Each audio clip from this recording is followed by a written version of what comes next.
ఓం శ్రీ పుణ్యలింగేశ్వర స్వామినే నమః.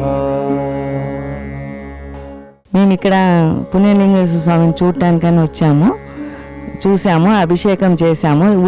ఉట్టి జలంతోనే మనం అభిషేకం చేయాలి, ఇక్కడ వేరే దాంతో చేయకూడదు. మనం ఇంటి నుంచి కూడా జలం తీసుకొని రావచ్చు.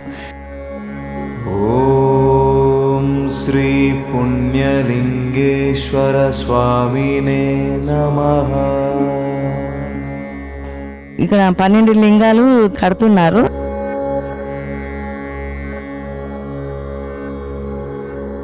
ఇక్కడ ఆశ్రమం కూడా ఉంది. 12 లింగాలు దర్శించుకొని ఆశ్రమంకి వచ్చి కూడా మీకు తోచినంత సహాయం చేయండి.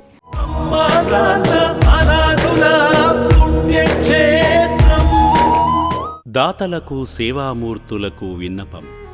ఈ అభాగ్యుల పట్ల మీ దయాహృదయాన్ని ఈ వీడియో చూడటం వరకే పరిమితం చేయవద్దని మనవి.